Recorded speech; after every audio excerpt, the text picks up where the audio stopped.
2000년대 초반부터 한국 사람들의 자살률은 OECD 1위를 계속 달리고 있죠. 한국인들이 자살을 많이 하는 이유 중에 하나는 한국인들이 가지고 있는 그런 특수한 세계관에서 기인을 합니다. 이 세계관 자체가 한국 사람들이 현실을 이해하는 기본 구조라고 볼 수 있습니다. 그래서 이런 프레임은 어렸을 때부터 한국 사람들이 읽던 동화책에도 반복적으로 등장을 하죠. 흥부와 놀부, 개미와 배짱이, 심천전 등등에서 그러한 가치관이 나옵니다. 그리고 그 가치관은 바로 권선징악입니다. 이 영상을 다 보고 나면 여러분들은 아마 권선징악이라는 세계관이 한국인들의 삶에 어떤 영향을 미쳤는지 조금 더 깊이 알 수 있게 될 것입니다. 그리고 이를 통해서 그 권선징악이 가지고 있는 부정적인 측면이 있으면 이것을 극복할 수 있는 방법에 대한 어떤 새로운 시각도 가지게 될 수 있습니다. 그러니까 나가지 말고 끝까지 들으면 아마 도움이 될 거예요. 한국의 대중 매체에서도 이런 내용은 많이 나옵니다. 예를 들어서 예전에 되게 유명했던 더 지니어스라는 TV 프로그램이 있는데요. 이 프로그램에서는 게임을 진행하면서 탈락자가 생기는데요. 그 탈락자가 한 명씩 생길 때마다 그 탈락자에 대한 선악적인 판단을 지니어스 프로그램의 나레이터가 하게 됩니다. 그런데 이런 방식은 사실 미국의 유사한 프로그램에서 하는 방식과는 매우 다른데요. 미국에는 서바이벌하는 비슷한 프로그램이 있습니다. 그리고 거기서도 참가자가 탈락자로 1회당 한 명씩 나오는데 그 탈락자를 대하는 방식이 더 지니어스에서 탈락자를 대하는 방식과 많이 다릅니다. 그래서 이 부분에 대해서는 좀 자세하게 미국 사람들의 세계관에 대해서 얘기할 때 알려드리겠습니다. 한국 사람들은 권선징악이라는 말을 그대로 믿는 경향이 있죠. 자신이 착하게 살고 다른 사람한테 피해를 주지 않으면 이 세상도 나를 피해를 받지 않도록 챙겨줄 거다, 이런 믿음이 있습니다. 근데 문제는 그거 자체를 되게 곧이곧대로 믿으니까 그 한국 사람들은 자신에게 나쁜 일이 생겼을 때 받을 정신적인 피해에 대한 그런 대위가 좀 없는 것 같아요. 그래서 나쁜 일이 자신한테 생겨버리면 마치 자기는 책임이 없고 나는 피해자고 그리고 이 세상이 문제가 있다, 그러면서 현실을 엄청나게 비난하기 시작합니다. 그리고 자기한테 일어난 일인데 마치 남의 일처럼 어떤 외부의 힘이 자기의 현실을 바꿔주기를 기대하는 그런 성향이 되게 많습니다. 그러면 또 어떤 사람이 이렇게 얘기하겠죠. 그래서 그게 뭐가 문제인데? 바로 뭐가 문제인지 알려드릴게요. 사실 사람들이 권선징악을 믿는 이유는 그게 현실에서 어느 정도는 들어맞기 때문이에요. 현실에서는 많은 경우에 공권력이라는 이름으로 권선징악이 드러나죠. 공권력은 어떤 조직이 다수를 통치하기 위한 수단으로 사용하는 거잖아요. 그래서 사법체계를 만들고 이를 따르는 사람들한테는 보상을 해주고 이를 따르지 않는 사람들한테는 그에 맞는 어떤 처벌을 내림으로써 그 사회의 규범을 유지하는 거죠. 그래서 권선징악은 현실에서 보면 국가의 법이라는 그 테두리 안에서만 작동하는 경향이 많습니다. 그래서 세상에는 법이 규정하지 않은 나쁜 행동도 존재하고 국가의 공권력이 미치지 않는 그런 사각지대도 존재하는 거죠. 그래서 현대사회에서는 그 권선징악의 주체가 국가와 같은 어떤 외부적인 힘이 되는 거죠. 사실 일반 개인은 선을 행할지 악을 행할지에 대한 선택권만 있고 그 많은 경우에 상벌을 주는 주체는 외부에 있습니다. 물론 종교도 이런 역할을 하지만 종교는 어떤 법적인 구속력이 있는 건 아니니까 직접적으로 권선징악을 행하는 주체는 어쨌든 공권력이다, 이렇게 말할 수 있죠. 그래서 현대사회에서 개인은 어떻게 보면 굉장히 수동적인 측면이 큽니다. 그렇기 때문에 특히 한국에서는 모든 상황에 대해서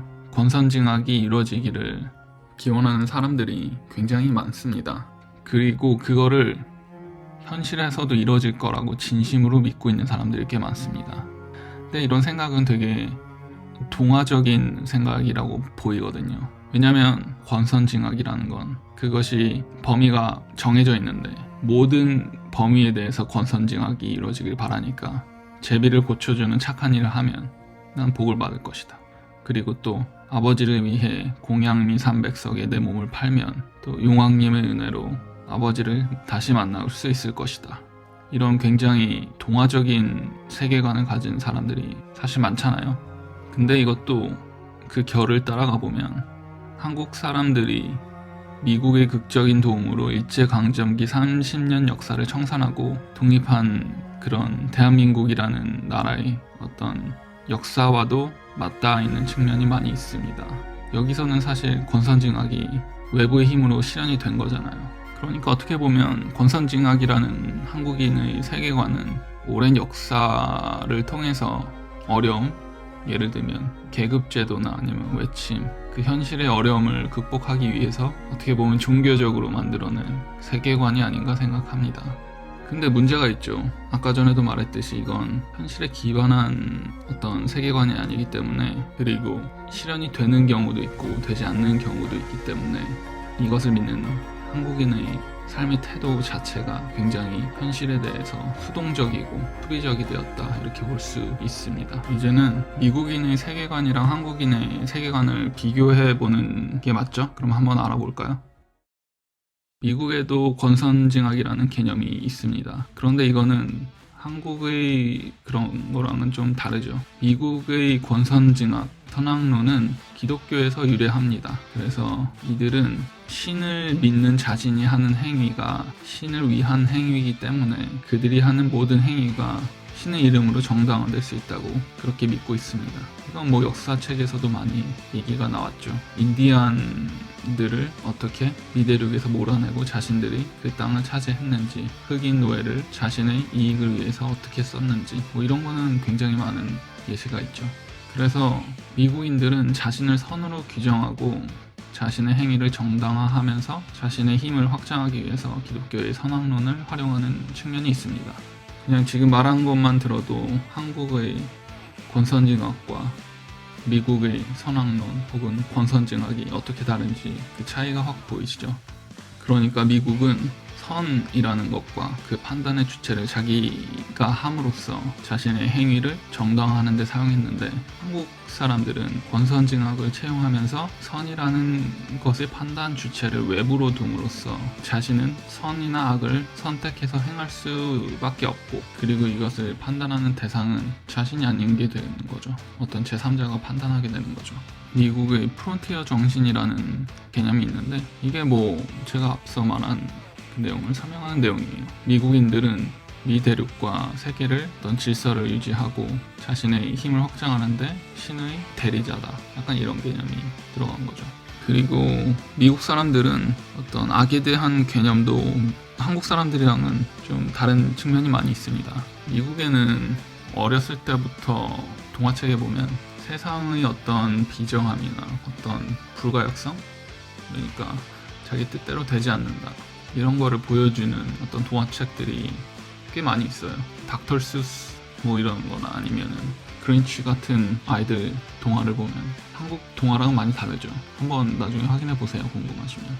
할로윈이라는 명절을 통해서 악이라는 개념을 좀 더 친숙하게 만든다는 느낌이 있습니다. 제가 30년 정도를 한국에서만 지내다가 미국에 가서 미국 대학 동기들이랑 할로윈 축제에 참가한 적이 있는데요. 다 막 좀비처럼 하고 있고, 그러니까 그걸 보면 정말 충격적이었어요. 처음에는 세상이 마냥 행복하거나 권선징악이 항상 성립하는 것이 아니라는 것을 일깨워주기 위해서 아이들에게 할로윈이나 동화책을 통해서 세상의 현실에 대해서 이야기하고 싶었던 게 아닌가, 그렇게 생각합니다. 미국의 리얼리티 TV쇼인 서바이벌을 보면 매회 시즌이 거의 다 끝나고 나서 각각 우승 후보들에게 자신의 플레이를 같이 플레이했던 사람들에게 설명할 기회를 주거든요. 굉장히 재밌는 거는 여기서 비열한 방법으로 살아남은 사람들에게도 도덕적인 비난을 하지 않는 경향이 있다는 거예요. 물론 그 비열한 방법으로 살아남는 과정에서 피해를 당한 사람들은 그 우승 후보들에게 도덕적인 비난을 하기도 하지만, 이 우승 후보들은 자신을 변호할 기회를 가집니다. 이들이 비열하게 게임을 했어도 그 과정 자체가 자신의 생존이나 우승을 위해서 불가피한 어떤 선택들을 했던 거라면, 그 게임에 참가한 사람들은 그거에 대해서 당연하게 받아들이는 경향이 있습니다.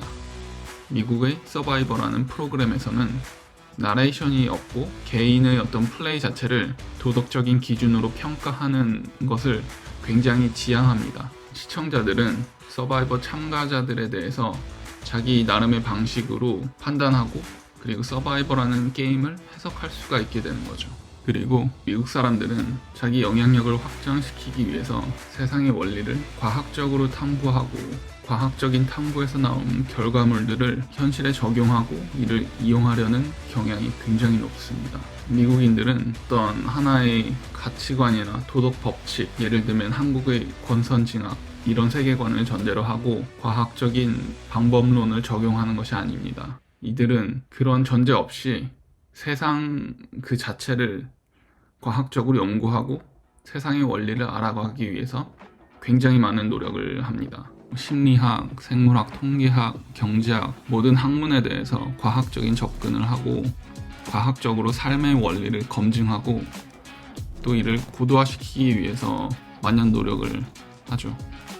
그리고 이런 결과물들을 개인이랑 시스템에 끊임없이 적용을 해 나갑니다. 그래서 베스트셀러로 팔리고 있는 굉장히 많은 서적들이 있잖아요. 자기계발, 심리학, 인간관계 등등과 같은 그 많은 책들이 사실 미국 대학이나 연구기관에서 사회과학적인 리서치를 하는 과정에서 나온 결과물들로 만든 책들이 굉장히 많습니다. 그리고 미국 사람들은 생각보다는 유럽이나 아시아에서 비롯된 전통적인 인문학, 철학 이런 거에 대해서는 큰 관심이 없는 걸로 보입니다.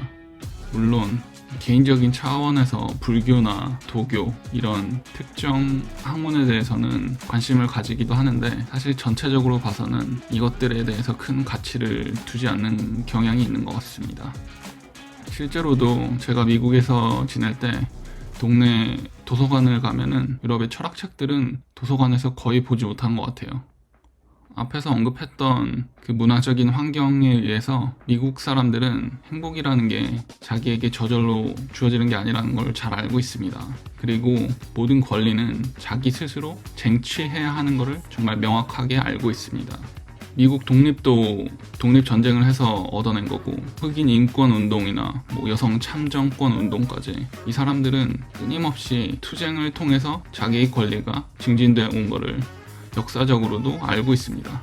개인의 행복도 이런 차원의 연장선으로 보고 있는데요. 따라서 미국 사람들은 행복이라는 게 착하게 살면 주어지는 게 아니라 세상에서 자기의 목소리를 내고 공격적으로 얻어내야 된다는 거를 굉장히 잘 알고 있습니다. 그리고 이를 실천하죠. 미국인들은 어렸을 때부터 이 세상에는 자신에 대한 위협이랑 도전이 계속해서 있고 이것을 극복하면서 자기 실현을 할 수 있고 궁극적으로는 행복한 가정을 꾸리고 사는 것이 자신이 이 세상에서 누릴 수 있는 가장 가치 있는 행복이라는 것을 가정교육을 통해서 굉장히 자연스럽게 배우고 이것을 자신의 가치관의 일부로 받아들입니다. 나중에 미국인들이 어떤 식으로 아이들을 양육하는지 또 가정교육은 어떤 식으로 되는지에 대해서도 영상으로 만들 테니까 영상이 궁금한 사람은 어떻게 한다? 구독과 좋아요 누른다. 그러면 좋은 정보를 받는다. 아시겠죠?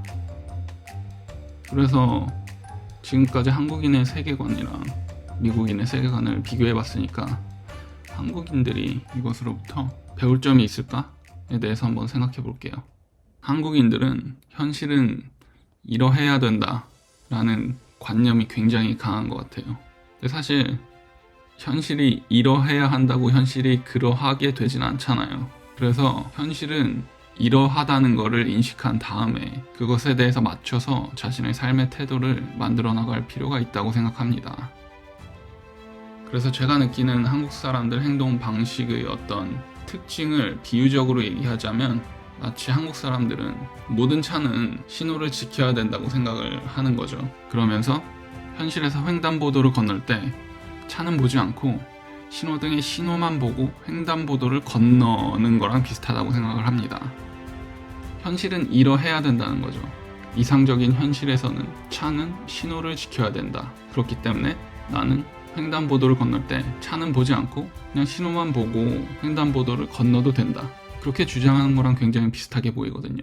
그러면서 또 사고가 나면 굉장히 분노하고 막 좌절하면서 자신은 신호를 잘 지켰기 때문에 잘못이 하나도 없다고 주장을 하는 거죠.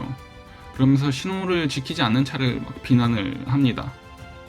어떤 면에서는 맞는 말이죠. 왜냐면 차는 신호를 잘 지켜야 되니까. 근데 진짜로 차한테 과실이 100%가 있고 자기 잘못은 하나도 없다고 해도 이게 진짜로 삶을 살아가는 현명한 방법인가요? 그럼에도 불구하고 신호를 지키지 않는 차가 있기 때문에 나는 횡단보도를 건널 때 더 조심을 해야 된다. 좌우를 살펴야 된다. 이게 현실을 살아가는 더 올바른 방법 아닐까요? 또한 현실에 대해서 적절하게 대응을 하려면 기독교의 선악론이 가지는 것과 같은 자신을 긍정하는 태도를 가지는 게 필요하다고 생각합니다. 자신의 행동에 대해서 긍정적으로 생각하고 믿음이 있을 때 그 행동을 추진력 있게 할 수 있는 거거든요. 그렇게 해야지 또 앞으로 나아갈 수가 있습니다. 기독교를 믿으라는 얘기도 아니에요. 저는 사실 기독교가 가지는 부정적인 측면도 굉장히 많기 때문에 예를 들면 자신의 행위에 대해서 믿음이 있으니까 그 행위가 잘못됐더라도 그게 정당화되는 패단이 있을 수도 있기 때문에 기독교를 맹신하라고 얘기하지는 못하지만 그럼에도 불구하고 기독교가 가지는 그 자기 긍정의 힘? 그런 측면을 활용하는 것이 굉장히 필요하다고 생각합니다. 그리고 삶에 대해서 과학자적인 접근을 가지는 게 굉장히 중요하다고 생각합니다. 앞에서도 얘기를 했죠. 미국 사람들은 삶의 행복을 누리는 방법에 대해서 과학적으로 접근을 하고 그 결과물을 내고 그 결과물을 자신의 삶에 적용하려고 하잖아요.